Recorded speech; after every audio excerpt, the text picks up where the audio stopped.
Well, welcome everybody. I think we are ready to get started. Looks like we have a fantastic group with us today, as well as a wonderful panel of mentors. So let's get started. As Emily said, welcome to our webinar, Supporting Mentors Through a Pandemic. We are so glad you were able to join us today. This webinar is brought to you in part by Meemic Insurance Company, Insurance for Educators. We appreciate Meemic's support very much. I am Debbie Lynch. I'm the Mentor Outreach Coordinator at Michigan Virtual, and I'm joined with my colleague, Emily Sicilia, who is the Professional Learning Services Manager. I'd like to turn it over to you, Emily. Thanks, Debbie. Welcome, everybody. So I am, as Debbie mentioned, the Professional Learning Services Manager here at Michigan Virtual. Previously, I was a mentor at a online 7 through 12 online and blended school. So I have a little bit of experience in the online format. So today, just a little bit about Michigan Virtual. Our mission is to advance K-12 digital learning and teaching through research, practice, and partnerships. And I just want to take a moment to highlight some of the resources that we provide as Michigan Virtual, because I feel like a lot of people know about maybe one part of the things that we do. So just wanted to call attention to the other components. For most of you might be familiar with our online content for students. So we offer online courses. We also offer low cost or no cost professional learning. So courses you can take online, and we also typically have some face-to-face events going on. Obviously, that is not the case right now. And then we also have lots of resources for educators, including checklists and rubrics, and just a plethora of resources that we encourage you to take a look at later. And Debbie's going to share at the end of this some resources. There have been many questions about just the webinar in general. Yes, it is being recorded. So I believe we will send you a link after the conclusion if you registered, and you will have that link to the webinar recording in case you need to leave early. You will not earn sketches for this. That is another question that has been asked, and we are planning to go for about an hour today. I'm gonna make sure, just really quick, I will be monitoring the chat today, so I'm gonna kind of mute myself. And so if you have questions, you might wanna, Debbie, if we wanna go to the next slide, I think this is where we can talk about, or not. We'll just save that for a second. Purpose of today's webinar is to learn how other schools are handling online learning and to learn about some resources to support our mentors and learners during school closure due to COVID-19. So just as we said, we're going to hear from some awesome mentor panelists about what their schools are doing during the shutdown, specifically around the areas of communication, final exams. And then, as I mentioned at the end, Debbie's going to share some resources. Again, housekeeping, if you could, everybody's on mute anyway, but if you could utilize the chat function. I know this webinar has a Q&A as well as a chat function. Just to manage this level of participants, we're going to primarily use the chat. So if you have questions, please direct them into the chat. And with that, I'm going to turn it over to Debbie to introduce our wonderful panelists. Thank you, Emily. We have 3 veteran mentors on our panel today that I'd like to introduce to you. We have Lynette Daig, who is the lead mentor and online coordinator at Brighton High School. And Lynette was one of our first mentors of the year back in 2016. We also have Kristy Sandel, who was the mentor at Mason High School. And she was one of our most recent mentors of the year, just this past year. And Brendan Howard, who was the virtual school mentor at Gull High School. And Brendan also was a part-time teacher for us at Michigan Virtual. So Brendan has the teacher aspect and the mentor aspect, which is a huge plus for him. So I want to thank all 3 of you for taking time out of your busy, crazy days here to help us. But before I get started with our questions, I just want to remind everybody that these are uncharted waters for all of us. We were all thrown into this 100% remote schooling without any warning, and whatever you're doing for your students is the best that you can do. Everyone has a different school district, different kids, and different situations. And what works for one mentor might not work for another. So we're hoping today that you can hear from some of these mentors that are in the trenches and learn what they're doing for their online learners. Remember to put your questions in the chat window as Emily suggested, and she will be monitoring that very closely. And throughout the presentation, she'll be politely interrupting me to make sure your questions are answered also. So with that, let's get started on our first question. So our first question is, what is your school district's plan for your online students during this remote learning? For example, are they getting credit, no credit? Are they receiving a grade? Can your students still work? Lynette, can you answer that for Brighton? Yes, of course. In Brighton, we encouraged our kids from the very first day of the shutdown just to keep working on their classes while we got answers for them. Our district has gone to credit, no credit for the semester. However, our students have the option of, if they want a letter displayed on their transcript, they can choose. In the traditional classes, it would be their third quarter grade, but for our online kids, if they opt in to get a letter grade, it's going to be whatever their letter grade is at the end. So naturally, some of our kids are just doing, the credit, no credit option. And unfortunately, they're stopping to work when they get into the 60s and 70%. But we have to be consistent with the rest of our district, which is why we're doing the credit, no credit. Great, thank you. Brandon, about Gull Lake? Yeah, for Gull Lake, we're a little bit more complicated because we have an actual virtual school and we have high school students who are taking online classes. So for our online high school classes, those students are receiving credit, no credit. However, for our actual virtual school students, the kids were a 100% full-time virtual before the whole pandemic started. Those students, I believe, are staying the same in that they're receiving the grade that they would have normally received. So it's still, like you said, it's still a little bit of uncharted territory. And I think some things may even change even after in the oncoming weeks here. So we don't know 100% at this time. Great, thank you. Kristy, how about Mason? Mason is doing similar, kind of a hybrid of all of these. Credit for students who receive above a 60% in their classes. If you are taking a class that's required for graduation, then you get above a 60%, then this class that you're taking online counts towards your graduation. If you just choose not to do anything, if you're done, then you will receive a general elective credit, even if you don't ever log back on. Okay, interesting. Thank you. Debbie, I just wanted to share. Could I interrupt you go right really ahead. quick? I just wanted to share some chat items that people, no questions, but I thought participants might want to hear that. Susanna shared that her school district sends a survey to get teacher opinion on how to grade, and then the admin informed them that if all students are passing, but the report card may note that they participated in online learning and whether their participation was at level or not. Angela shared that they're doing grades at their school, but students cannot be retained for the fourth quarter. And in Walled Lake, they're offering choice to their students. So I thought those were some interesting observations.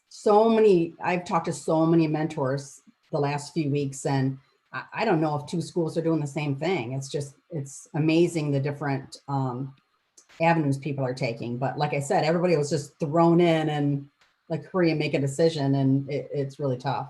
Kristy, do you have a comment? I just wanted to note, I probably should note that Mason's on trimesters where I teach. So we were 5 days into our new trimester, which is part of the reason I think our policy is a little bit different.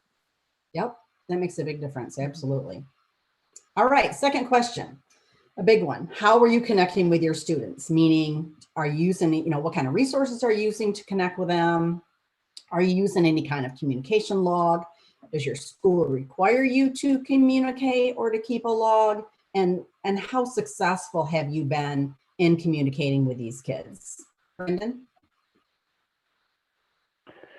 So for me, I have about 100 students that I mentor. And when we had it face to face, they would just come into my lab and we'd sit down and talk. And so you build a nice connection with students. We had just finished our second trimester when this all started. And so we tried to get the word out the best we could to all students that make sure you're checking your email and responding to your email. So Right now, I send out a weekly email to all of my students, and the majority of them are really good about responding to that email, usually within the first day. And so I have about 75% of them who respond pretty consistently. And then after that, I set up a Google Voice number for me to be able to reach out to my students. And so I have some of them that text me. I have to call some parents sometimes and say, hey, we haven't seen any activity from your student here for a little bit. And so by doing that, it's been pretty much the same. Most kids are really good about connecting and talking about how they're doing and what they're doing in their classes. That's great. That's great to hear. Kristy? I should add, because I have so many students that I mentor, I use an add-on with my Google email that's called Formule, so I can send out an individual email to all my students, and it looks like each one gets sent. Like I type one to every single student, but it doesn't end up that way. So if you want to get that add-on to anybody, Formule has really saved my life in not having to spend so much time on my emails. Well, and I know that before I let you go, Kristy, I know that Lynette is the Formule queen, and I know she uses that a lot and has directions. So if anybody needs that, I know that we can get that to you. But before we talk with Lynette, Kristy, how are you communicating with your kids? I set up a Google Classroom. Same situation as Brendan, having 5 full days with these kids. I don't know many of them. It's their trimester starting. So Google Classroom, just to kind of get some general announcements out. I've been trying to get them to interact a little bit. Email is huge right now. I also set up a Google Voice. They really prefer to text, and that's fantastic. I can have my phone with me anywhere, so it makes my life easier too. I probably have about 60% that are really actively participating. A lot of that, though, is our seniors. They are done for the most part. There's only a handful that actually have to complete their courses. So if they don't want to chit chat with me, that's okay. I usually just try once a week to at least pop in and say, hi, I haven't forgotten about you. How are you doing? Well, 60% from all my teacher friends sounds like a pretty high number, actually. So I'm pretty relentless. I just keep texting and emailing and begging for them to say something back. That's awesome. Lynette, how about you? We're on semester, so we've had our kids for a little while, and we always have a Google Classroom set up for all of our online kids, not just my 200 or so kids that I mentor, but the other students mentored by the others as well. So I continued my process of posting announcements every Monday with all sorts of information they need. And then on Wednesday, I also post information like, hey, it's time to check in. And I share a Google form with them, which they fill out to check in with me. But we also have virtual office hours, which are dictated by our school district, which our kids never come into. So we're basically sitting here online waiting for them to come talk to us. But mainly it's through the Google Classroom. And then I send out email progress updates at the progress checks like normal. But then I've been sending at least every other week an email to the students and parents saying, you know, this is where you're at with your class. This is our goal. This is how often you've logged in, to try to encourage them. Our district instituted a plan whereby if we don't hear back from the students, then we contact the parents. And then if we don't hear back from the students and parents, we contact the administrators and counselors, and they help follow up just to make sure that all the kids are being connected somehow, just to make sure there's nothing going on. But it's mainly through the emails in the Google Classroom. Do any of you three, is it a requirement to reach out to kids a certain number of times? I know that I've heard some schools that'll say, okay, every second hour teacher has to reach out to their second hour kids at least once a week and have a conversation with them, and they have to log that. We had a reconnection week, and in this reconnection week, we all had to email the third hour students and parents and document the responses and give that to the administrators. Like we had to follow up the next day, et cetera, et cetera. But since the first couple of weeks, we haven't had a requirement to document that. Okay. Brendan or Kristy? We have a requirement of weekly check-ins with our homerooms. So if you don't hear back from the student, you have to try 2 or 3 times, try the parents, and then it gets passed up to administration for them to double check. Awesome. Yeah, so for our virtual students, yeah, we check in still every week, once a week. We do it every Wednesday that I send out an email. Once a week for our face-to-face students, however, we have active either Zoom meetings or Google Meet. And so I have both of those, and I do those Tuesday mornings with my, I teach French for my high school as well. So we do that as well. And that's, hasn't been so successful, I think, in my opinion, because I haven't had a single student attend to it. But you know, we're there just in case for that support regardless. Absolutely. Emily. Yeah, I'm going to share some observations from the chat. So in connecting with students, Sherry shared that she's a para. She goes into the classroom teaching time, as well as having office hours if they need extra help. Melissa sends out weekly emails, and the majority of her students respond every week, which is fantastic. Kathleen shared that they're required to communicate with students weekly, log who they're unable to reach. She said it's challenging since she teaches elementary. I would imagine that's so. Most of the teachers are holding weekly Zoom or Google Meet meetings. Sheila is connecting by telephone and text messages as she's not in a classroom. Carolyn shared that she's a reading specialist, and she's found a website that allows her to do virtual reading groups with her students. Each week they go over comprehension questions from a previous book, and then she introduces a new one. She's also making individual read to the teacher appointments, and then she can give individualized attention. That's fantastic, Carolyn. There was a lot of question, Brendan, about the formule that you mentioned earlier. So I put that in the chat, but that's FORMMULE, and I believe it is a game changer if that accurately describes it. Todd shared that their middle school team has also been sending a silly Google Forms survey midweek to hear back from more kids. For an example, if your teacher were to start a new career, what would they likely do? And then they'll give them silly names like a pickle farmer or a tightrope walker. And they start the survey with, how are you doing and do you need anything from us? Hey, can I bump into Emily? With that formula, I know probably some people are wondering, well, how do you learn how to use it? I just did several YouTube searches for videos, and there's a bunch of them out there. Some people use it in so many different ways, and it really is a game changer to be able to reach out to a whole bunch of students at once. So if just type in formula on YouTube and kind of give yourself a tutorial of how to use it, it's awesome. Great. Any more, Emily? We have Todd shared that their middle school team has also been sending, oh, wait, I already did that one, sorry. Chelsea shared that she had already had Google Classroom set up with her middle schoolers before they left, and so she communicates with them there, and they meet once a week on Zoom, and she's required to fill out a tracker. Linda shared that she does weekly text, call, Facebook Messenger, wow, email, Snap, Zoom, Google Classroom, any possible way to connect with parents and students. And they are required to do it weekly and keep a communication log. Tatia shared that they do a Zoom check-in meetings each day with individual students. They've been able to check in with 70% every few weeks, and they use Google Classroom to post announcements, remind, text messages. They're required to have office hours for 4 to 6 hours a day. Carol says they're required for two-way communication twice a week, and they have to document every attempt and know if the student responds. John shared that his school has to reach out to 3rd and 4th hour students every week. If teachers don't hear from students, the admins follow up. Carol shared that if they're unsuccessful, the admin team calls the parents. So it sounds like that's like an escalation.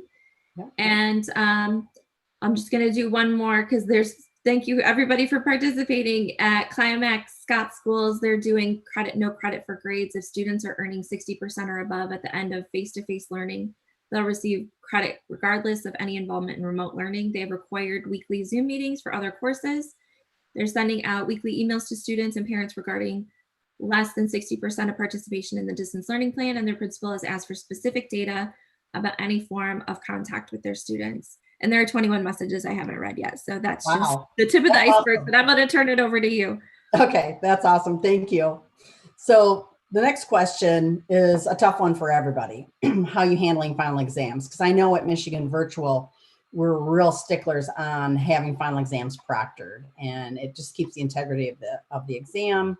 And it's just, we've had to loosen that policy because of, the kids being 100% remote.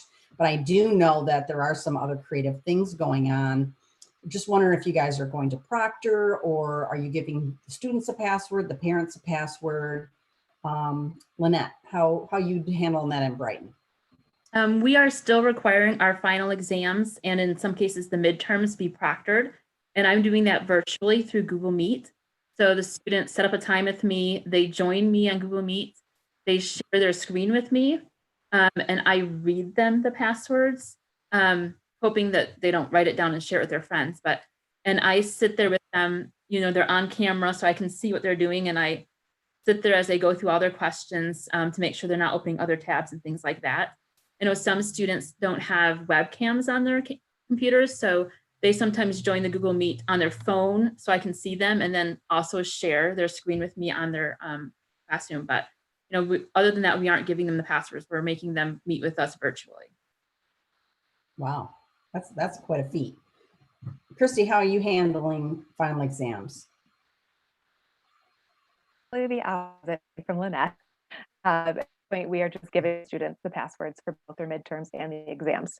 And that's really hard to let go of after all these years of mentoring, but that's what our administration chose. So that is.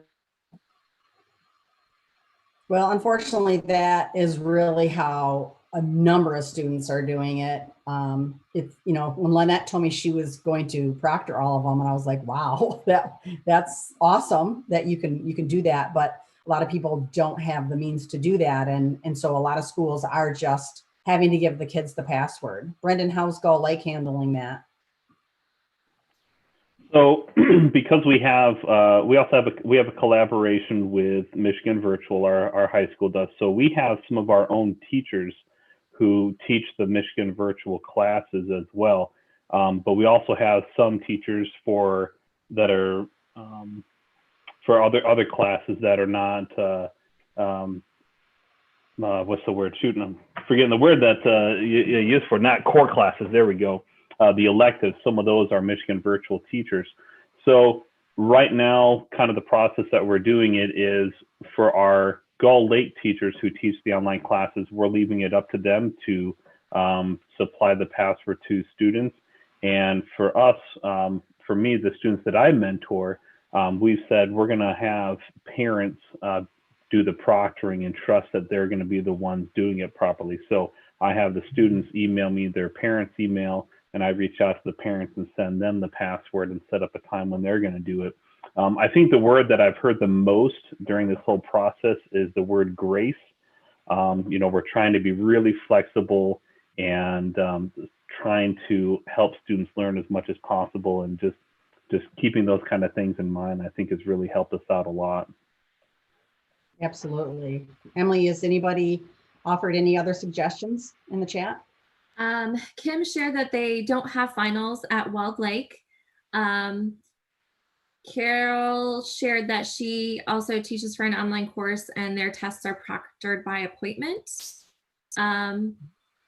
Patty says she's at work today with her son who's enrolled at MSU, and he's taking a proctored exam, and they're doing all of those items just discussed: phone, webcam, secured browser to take the exam. Melanie said not for final exams, but they have Zoom testing Zooms where kids join a Zoom and then take an assessment on an LMS that prevents them from viewing other sites while they test. They can see them via Zoom, but they can't see them when they test. Lapierre is not doing finals either. Kristen shares that they couldn't, she shares a question, couldn't the students send you the wrong email, like set up a dummy account and get the password? I would think getting parent emails from the parent themselves might be a better idea. So that's a good point, Kristen. Some questions that did come up for all of our panelists. Could you share, do you exclusively use Michigan Virtual content for your online students, or do you use other vendors as well? In Brighton, we use exclusively Michigan Virtual. In Mason, we use Michigan Virtual and Edgenuity. We have Michigan Virtual, Odyssey Ware, BYU, E2020, Ingenuity, Oklahoma State University, pretty much any vendor that's out there. If a student wants to take a class from there, we try to make it available for every student. Thanks. One more question. I don't know if anybody could address, but there was a question about working with students with special needs. I don't know if anybody on the panel could maybe address that during this time. That's a great question, because that was a big concern when we went remote, is how are we going to deal with 504s and IEPs? I do have some students with special needs, and I work with their special ed case coordinator with those. But most of the accommodations that my students have are, extra time or different location. I don't have any that have really specific special needs. I have one that had to have her test read to her. So her exam, her mom and I were both there, and her mom read, and because we didn't know for sure if I'd be able to read the questions. So it's just working with the students, the parents, and the case coordinators. Brennan or Kristy? Yeah, same thing for Gull Lake. I've been working hand in hand with our special ed coordinators, and just as Lynette said, most of our accommodations are usually extended time or just an alternate setting for test taking. And so for the most part, those sort of things have been easy enough to handle. And I know that we did updated IEPs and 504 plans for like all of our special needs students. So it's worked out, I think, pretty well. Patricia Online shared that they're doing IEPs over Zoom or group phone conferencing. Oh, nice. Charles shared that he's a teacher consultant at a center-based special education program. They have to contact student families at least twice a week. So they are presenting a variety of options, asynchronous, synchronous, packets, and did learning plans. And they're also doing IEPs over Zoom. Kristy, do you have anything different to share or no? Nope, same exact situations. Okay, great. All right, we're ready to move on, Em? All right, so what has been your biggest challenge during this time? And I'm sure you probably could give me a list of things, but what do you feel has been your biggest challenge, Kristy? My own kids. Great answer. Trying to balance. I have a 13-year-old, a 10-year-old, and a 4-year-old. So trying to figure out homework, give them all attention, feed them. Why do they eat so much all day long? That's been my biggest challenge, just trying to figure out how to work so I'm not working from 9 to midnight every night. So how to kind of squeeze it in throughout the day. Great. Brendan? Yeah, I think Kristy definitely hit the nail on the head there. I have 5 kids.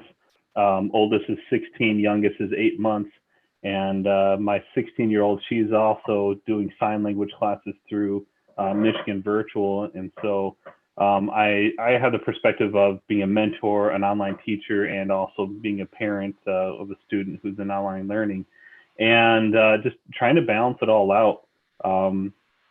Definitely for myself, because I mean, you go from having a very structured routine to a very non-structured routine, and trying to squeeze in all that time into your day is not always very, very, very easy at all. And definitely, probably the other big challenge is getting a hold of some students and making sure that everybody understands what's going on and the ramifications of not doing an online class or not doing any coursework period during this time. Those are definitely the challenges. But I know that we also had some students add to our virtual classes really late, and so some of them I didn't even know had been added until like a week or two into the whole thing. And so you got to go, okay, who is this kid? I've never met this person before, and trying to build a relationship with them online, it's not always easy. But like I said before, just trying to roll with the punches is kind of how it's been. Absolutely. How about you, Lynette? I think my biggest challenge, many kids don't have to worry about that, but is definitely engaging the unengaged students.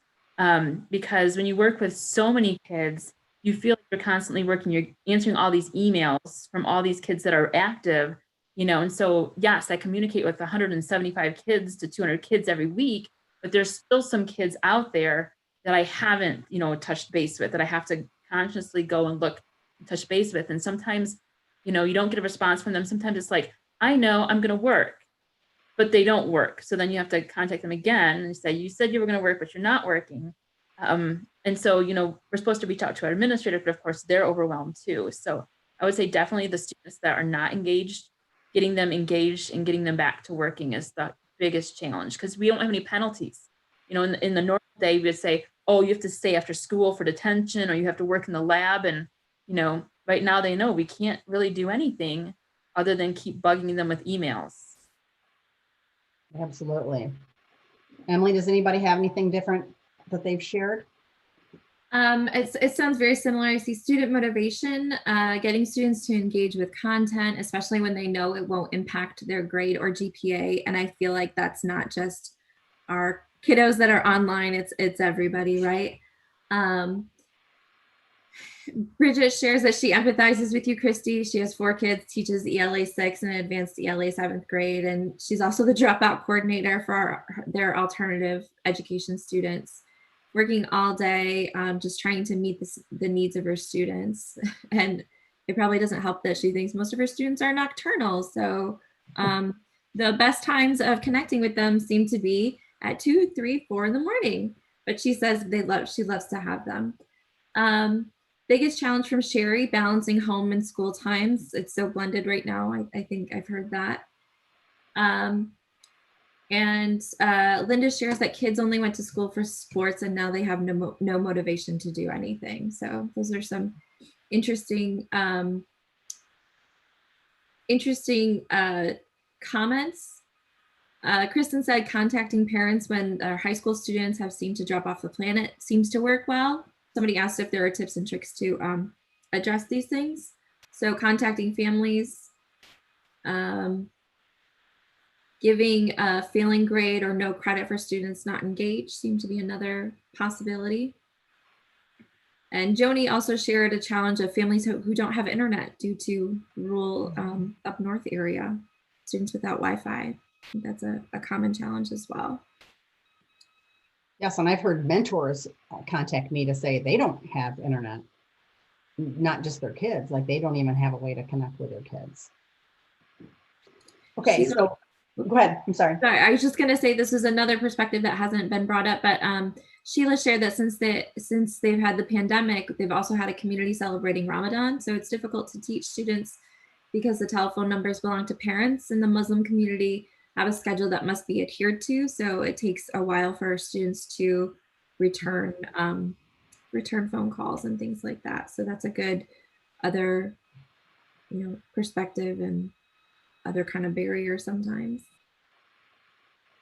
Great. Well, and Lynette alluded to this earlier when I asked this next question is not only are mentors and teachers overwhelmed, but administration has to be overwhelmed too, because they're responsible for everybody and hoping they're making the right decisions for their teachers and students. So how does your school address the social, emotional needs of your students? Do you have any idea what your school district is doing to address those, Brendan? I was just kind of thinking about my own kids. So I have 2 kids in high school, a sophomore and a freshman, and they're just dying being around the house like all day and not really interacting with some of their friends. I think a lot of my students in general just really miss that interaction. And so, and I don't know the best way to kind of balance that out, because I mean, you want to do the right thing and not not expose them to anything harmful. So I think as a parent, you got to kind of make some of those decisions, some of those choices. But I think from what I see from everybody in the chat, I think a lot of the mentors, I think you guys are doing the right things. Having Zoom meetings and Google Meets and Google Hangouts and I see what somebody mentioned about Facebook and text messages and FaceTime. And I think because there are so many different ways to contact and reach out to people, it can be really overwhelming. It can be really overwhelming to a mentor especially if you just kind of got put into this. If this is your first year or you've only been doing this for a couple months, it can be extremely overwhelming by how many different apps there are out there. I mean, gosh, I don't know, my kids have Snapchat and this and that and TikTok and these video, and I don't even know all the stuff that kind of goes on. But I think missing out on some of that face-to-face communication is really hard and really difficult. And I know for myself, I also coach 3 sports. I coach track, cross country, and basketball. And so, you know, we're missing being with some of our players and athletes as well. I mean, it's definitely a major change and really hard to get through. You know, and I echo your sentiments on how awesome it is that people are doing Zoom meetings. And like I said in the very beginning, whatever you're doing is better than not doing anything. And one of my teacher friends said that somebody came into her office hours and said, I don't have anything to ask you about. I just wanted to talk to you. You know, so I think everybody, I mean, it's hard enough for us adults to understand what's going on and not being able to have other communications with people, especially face to face. You know, it's just got to be tough for a teenager to have to process that. Lynette? I think one of the main things I do, like when I do check in with the kids each week and stuff, I always ask them how they're doing and if there's anything I can help them with, or if there's anything I can do for them. You know, I know some of my kids that struggle with social emotional, so I try to reach out to them a little bit more. But students, I have a lot of students that have shared with me over the time, you know, that it's just nice to email me because they know I'm going to listen and email them back and that I really actually care about them. If there are kids that you know, the social emotional really concerns me, of course, I reach out to the counselors and administrators and say, hey, I don't know if you've talked to this kid, but he sounds like he's really struggling. And some of them know the kids really well and like, okay, well, you know, I'll reach out to him and make sure that, you know, I include his therapists in, because some of our kids, lots of our kids have therapists. But, you know, I think just even some of the emails when I send the kids, if they're not checked in, I'm like, I don't want to know about your class right now. I just want to know like how you're doing, how, you know, and what's going on there. And I think, I mean, I don't know what resources the counselors and administrators use once we refer them, but just at least making the connection and checking in to see how they're doing is really how I'm handling it. And even if they don't respond necessarily, they know you care about them because you are reaching out to them. And, you know, that's really important. And you should know, I was a teacher for 33 years, and sometimes you don't know the effect you're having on kids ever. And sometimes you hear years later that something you said that you thought might be trivial, or just asking a student where they were the day before because they were absent, could mean the world to them. So, you know, just communicating them in general is probably keeping a lot of them going. Kristy, what about in Mason? Per the weekly homeroom check-ins, our counselors and social worker are using the TRAILS program through the University of Michigan. It's got really great information about COVID and about basically how you're taking care of yourself for the students.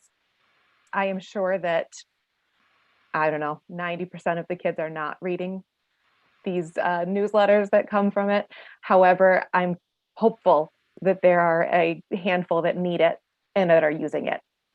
It's good information, even if it's just kind of ideas for what to do to help yourself and how to connect with your friends, you know, remotely. Just good information for teens and for adults. Also, basic information on just COVID. What are the facts? What do we actually know versus what is not true and all over the internet? So I know that those are out there for our kids. Again, how many of them are using it? I'm not positive, but I think it's a great resource to at least offer it up to parents and to students. Emily, thank you, Kristy. What's anybody have anything interesting in the chat you want to share? Yeah, I thought Mike shared a comment of Maslow before the bloom, and I think that's a really important, you know, we have to meet our students' needs as people before we can meet their academic needs. So I thought that was a really great point that Mike made. Got to go back to where I left off. Sheila shares that the social worker attends many of the Google Classroom meetings, which I thought was interesting to kind of support SEL there. Bridget said she's made a Google Classroom to provide resources for many areas of social, emotional, health, food, housing needs of their alternative education students. They also do a social Zoom for their alternative education students every week. Lark shared that she's her weekly office, virtual office hours to briefly address their learning. The most important use is a weekly wellness check on her students. We've had pet days, play and sing a song on your guitar or piano.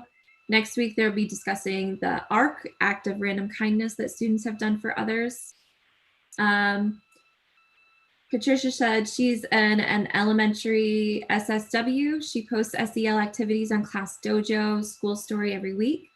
She sends additional activities to special ed students, and then she puts together packets in a couple of weeks with a couple of weeks worth of activities at a time to drop off at their homes. She also messages parents and students via Class Dojo and joins on some of the Zoom classes to check in with students. Whew, that was a lot. I added the Trails program that Kristy mentioned in the chat. Oh, I just sent that to one person, not to everybody, so I will change that. We also have, I want to just mention Michigan Cares, which is a resource where we have lots of K-12 free SEL content, really good content with videos and question prompts that I've actually used with my young boys too. Linda shared that she knows her own 15-year-old son is getting depressed with no socializing and no sports and no leaving the house. She can't imagine how those kiddos are feeling and worrying about what their futures look like. Let me see. They're beginning to. Parents are also struggling emotionally and financially and need support. Kristy added the trail to wellness. Thank you. And Joni mentioned that MSU Extension offices are also offer a great resource for nutrition and SEL well-being. And again, we will be collecting all these links that people are sharing and add them to the resources. Those are great resources. Thank you, everybody, for adding in what you're doing.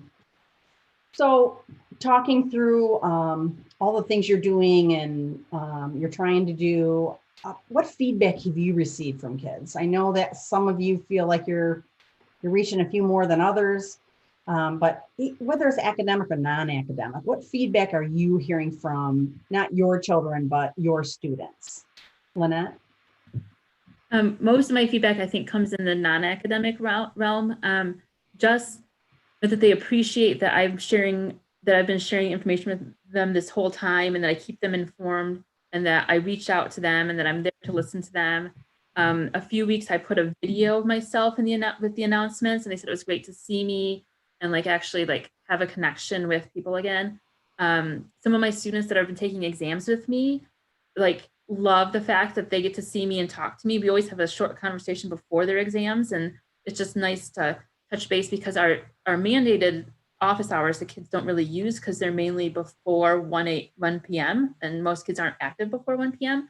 But just they appreciate hearing from me, and a lot of my kids really enjoyed that I gave them the advice early on. You know what, during this time when we have no idea what's going on, just work on your Michigan virtual class. And some kids commented that they liked that sense of that one thing in their life that was normal. It worked exactly like it's always worked. And then they appreciated that, because then when the other classes started up, they were pretty much done with their Michigan virtual class. So that's mainly what I've heard back from my kids. Nice. What about you, Brendan? Well, I was just thinking about some of the students I've had who've gotten done early with their coursework. So I had a bunch who said, "Can I finish my class before the school year is done?" And we've always told kids yes, and so we've had quite a few. I probably have 30% or so who are done, 40% who've already finished their course, and then I've had a couple that messaged me back and said, "Okay, now what do I do?" They're all done, and so for our seniors, I think it's been good for them to be done. But every week I send out a couple of questions, even some trivia questions sometimes, just to kind of get them thinking about other things. But I always ask them, what do you like about your class? What don't you like about your class?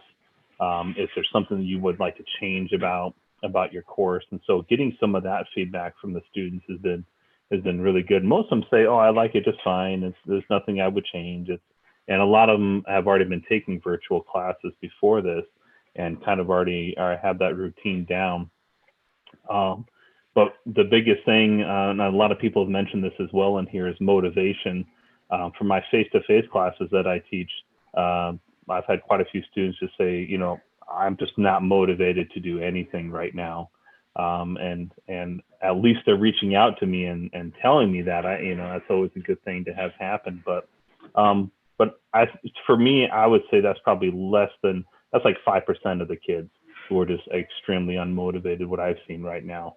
But for the most part, I think it's been fairly positive, and I think a lot of kids have really respected the amount of work that teachers have gone through and the help that we're offering and providing to them. It's been actually pretty reassuring that kids know that we're trying to do the best for them in this whole situation.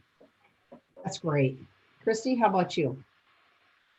I think that the motivation issue is huge. I started out probably week 2 telling my own online students, I have no motivation right now. I can't imagine how you're feeling.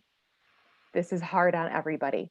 I say it to them often. I've had a few thank me for not putting pressure on them to finish their classes. So those kids who are taking classes needed for graduation, when I emailed them earlier this week, I said, here's your percentage. It's quite low. If you've chosen to take this class next year, that's okay. I just wanted to check in with you and make sure that you're doing okay. I think that they felt that pressure that I wanted them to finish. And of course I do. However, I don't know their home situation. We're in a more rural district where internet is an issue. So I have to be cognizant that although my internet is great, we have a lot of students and teachers who do not have that situation. And you don't know what they're dealing with at home, like we were all talking about. I know if I'm having issues with motivation, that there's no way that they're doing better than I am probably on that. I've got a lot more experience than they do, and I'm still struggling. Well, that's great that you voice that to them so they know that adults are feeling the same way as they are, that they're not alone. Emily, do you have anything to share in the chat?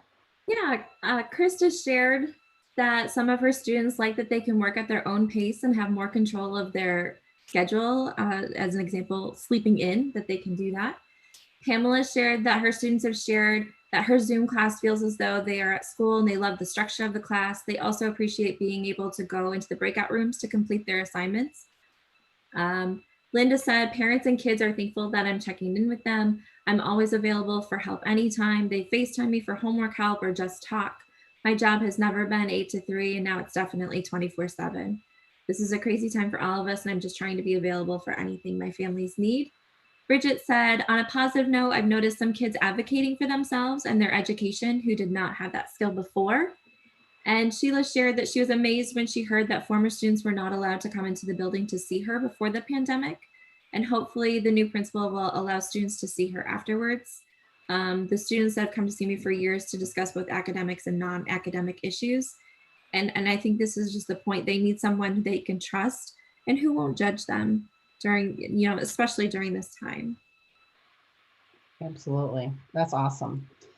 Okay, so before I ask you your last question, what your biggest accomplishment has been, because we've been talking about all the woes that we've had to deal with, I am really impressed with how our communities and our state and country and as a whole have come together to help out as many people as they can with, so many Zoom giving away, their software for free, and so many educational companies are giving away free access to their programs, and cable companies are giving free internet to low-income families, and that does warm my heart a little bit to see all the people that are doing, not just the teachers and the mentors, but other people are trying to come together. And when you have something, who knew that something like this could happen to begin with, but any kind of tragedy or bad thing that's happening, it's nice to see that people are coming together. So I know that you have to have some accomplishments because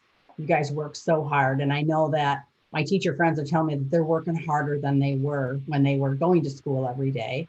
not only because they're balancing their own family life, but just trying to teach 100% remote is totally different. And Brendan probably isn't as much of a stretch because he teaches online. So that really helps somebody like Brendan that already had some of that experience, where some teachers don't even use technology in their daily school basis. All of a sudden they're thrown into 100% technology. That had to be a huge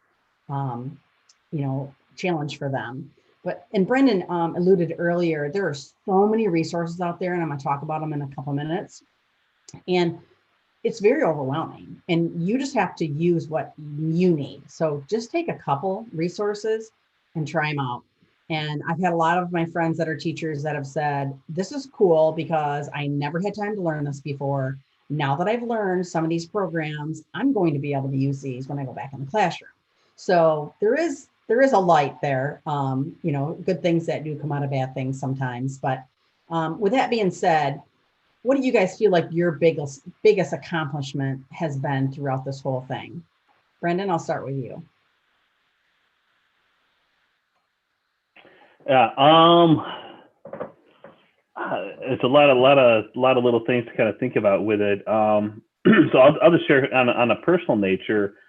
Before all of this, the whole pandemic thing went down, my school district, we had like this weight loss challenge thing for a bunch of us teachers, and it started back on January, and it went just 8 weeks, and I actually lost a little over 50 pounds during that time. So I feel a lot better, but probably the best thing is I haven't gained it all back because the fridge is right there. And I'm like, oh, it's just so easy to go and snack and eat while you're sitting at a computer. And so probably just trying to be active and getting up and trying to move around as much as you can. Like I've built a little exercise room in my house, and I realize not everybody has some of those resources, but I don't know, I started looking around for some exercise equipment before this all started, kind of thinking about what's going to happen down the road. And so I've sent out some of that stuff to some of my own students and saying, hey, look, here's what I'm doing, get outside, go for a walk. The weather's starting to get a little bit nicer. Hopefully there's no more snow, since it just like snowed here the other day, right, on Mother's Day. But trying to have some sort of normalcy going on during this whole pandemic thing has been really crazy. And just, trying to set up a good schedule and routine when there is no real routine has been the biggest thing. And so, from probably the best thing is, my wife has been a huge support throughout this whole time. And she's a stay-at-home mom. And so her routine hasn't really changed a ton. And she always talks to me about that, but I've been the major disruption to her routine. So the fact that my wife doesn't want to murder me yet, I think has been probably the ultimate accomplishment. But, just reaching out to our kids, telling them that you love them, all your students, and just letting them know that you care. Yeah, I mean, there's just so many little things to kind of talk about, but yeah, this hasn't been all bad during this time. I've seen a lot of really good things, and some of the students who I thought would probably fail and never hear from have surprised me and share some really, deep things with you and some really cool things that they're doing at this time. Those are great accomplishments for sure. Lynette, how about you? I don't know that I have a greatest accomplishment. I think for me, it's mainly just, keeping it all together, with everything between, the students we're mentoring. During the initial shutdown time, I was helping with the students that the other teachers mentor, and then helping the teachers with all their technology stuff when they started teaching again, and just staying on top of everything that's going on. I think is really, like, I'm amazed that I'm still functioning. And that's one of the things I share with my kids. I'm like, you know what, if all you do in a day is get up and do work for one of your classes, like, just keep doing something.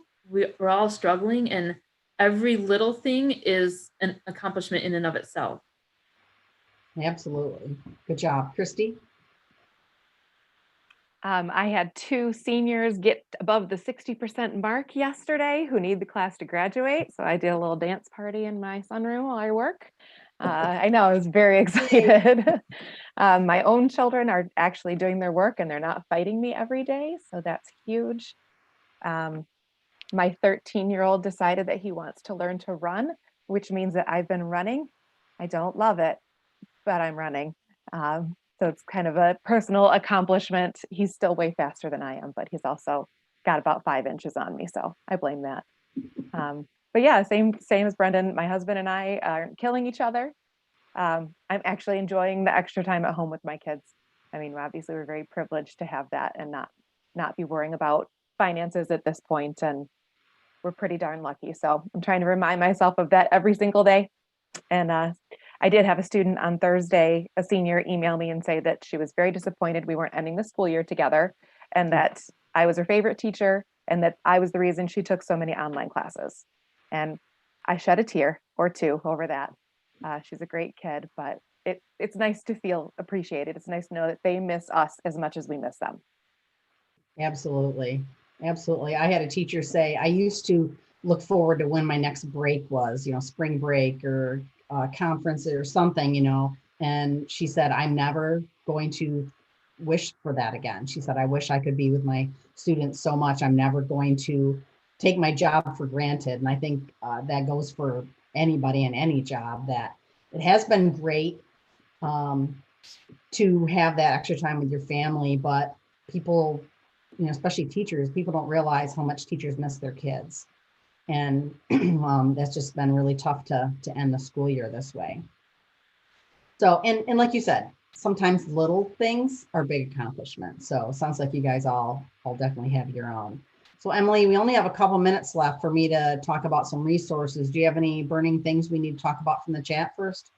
I love ending with warm fuzzies. So I just want to call out some other people's accomplishments. John and Sherry both shared that they were learning more programs that they hadn't known about before. Sheila shared that her biggest accomplishment is that parents are giving the students her messages to call her, and she's spoken to 4 out of the 5 most frequent students who are suspended, and one of the students calls her every week. And this goes into Linda sharing that her relationships with parents and students have always been great, but it's so much stronger now. And trying to look, having and learning more outlets that allows teachers to still teach for the children. So just like to end it with those warm, fuzzy thoughts and then take it away with resources. All right. So we do have some resources for Michigan Virtual. I know, like we said earlier, there are some other resources that we will add to our webinar page when we post this, but we do have some social emotional resources. There is a Michigan Virtual mentor page, which is pretty new within the last couple months. And this is not just for Michigan Virtual mentors. This is for mentors regardless of your provider. We do have a specific spot for Michigan Virtual Mentors, but it's for all mentors. We do have a great learning continuity webpage that you really need to check out. We have some great rubrics on there. As Emily stated earlier in the webinar, MVRLI, our Research Learning Institute, has a lot of guides. We have a mentor, administrator, teacher, parent, and school board guide. So if you're interested in any of those, we have that. I do have a private Michigan Virtual Mentor Facebook page where our mentors can chat with each other and ask questions and get questions answered. And then I do have a Michigan Virtual Collaboration Day coming up in August. And it's supposed to be face-to-face, but we're not sure that's going to happen. But if not, we will definitely be doing it virtually. I just wanted to throw that out there and let people know that it will happen one way or the other. And I just want to thank you again for taking time out of your day to be with us here with this webinar. And I can't thank Lynette, Brendan, and Kristy enough for taking time out of their day to be on our panel, and Emily for being our wonderful chat lady and telling us what some of our attendees have been telling us. We do have other webinars if you're interested at michiganvirtual.org/webinars. So you're welcome to look there for a host of other webinars that we do. And as always, if you have any questions, there's my email. I am the mentor coordinator at Michigan Virtual, and I am more than happy to help you with anything you need. And if I don't know the answer to the question, I know somebody who does, so I can definitely point you in the right direction. So with that, enjoy your Friday and your weekend, and hang in there. We'll all get through this together. Thank you again for joining us.